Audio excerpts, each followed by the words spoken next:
Yeah, I feel like this is something for a lot of the people that are targeted, for lack of a better term, by people on the left, the intersectionality scale that says, okay, if you are a woman, if you're an immigrant, if you're a Black person, if you are a Muslim, whatever it is, you have to see the world through the lens of the oppressed versus oppressor. And it's something that I call the gospel of grievance, that the left has been preaching for a long time, that you have to vote out of grievance. You have to think out of grievance. I saw this tweet the other day. It was some tweet saying, the people that report the most satisfaction in marriage are actually women who are religious and who are conservative and who believe in more traditional gender roles. And you had all these feminists just so angry about this reality, so angry, so bitter. I could not believe the things that I was hearing, but that's because a lot of people have been trained to see the world out of that lens of grievance and resentment and oppression. And I just would think that people want to be liberated from that. That's a heavy weight to carry. Right. I mean, when I had you on my podcast, actually, I don't know if you saw this in one of the comments. It was actually so sad. It's the saddest comment that I've ever read, and it broke my heart. But a woman wrote underneath, thank you, Candace and Allie, for having this discussion. I recommend all girls watch this. She said, I fell for the scam of feminism. Now I'm in my, mid 50s. I'm not married. I have no children. I take antidepressants. Wow. So sad.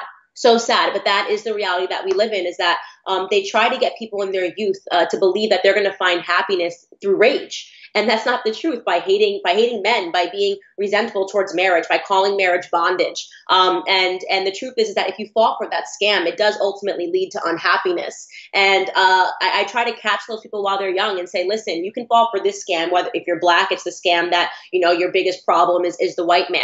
But if you follow that path, you will end up unhappy. And it's time for us to take that back and say, no, we want opportunities. We have opportunities, and we are blessed to live in this country. The happiest of Black Americans or the most successful Black Americans that live in this country are from Nigeria.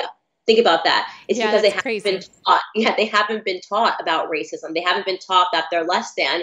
And when they come into this country, they're doing what everybody else does. They just work hard. They work hard. Exactly. It's really simple. And it's crazy how just convoluted the message has gotten, from hard work and human potential to the conversation, like you said, about reparations. And that doesn't mean, and I've heard you say this before, like that doesn't mean that oppression hasn't happened or discrimination hasn't happened, or that there aren't racist, sexist out there. I mean, there are people who don't like pregnant women out there. There are people who don't like blondes. There are people who don't like girls. There's all these kinds of isms out there.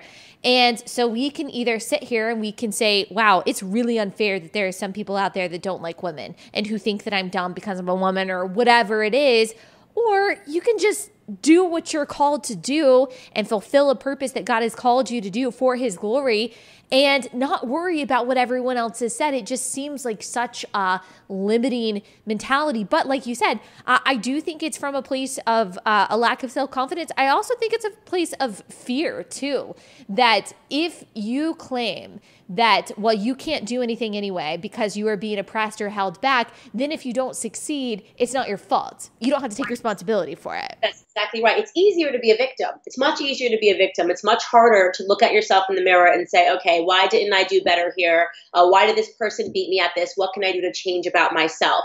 That takes courage and humility to see where you went wrong and to assess yourself. And that is hard. And that's why I tell people, I say, look around the room. You're not a special snowflake. Life is hard for everybody. Right when you think that you've had the worst day of your life, you can guarantee another one is right around the corner. But life is really about how many more times you get back up. We start at different places in life, but we're all afforded the same opportunities. We are blessed to live in this country. And that really is the messaging of Blexit. Blexit left and just walk right into your future and embrace it, because once you do, you'll see how much more you are rewarded. And it just feels better. Like I said, it just feels better.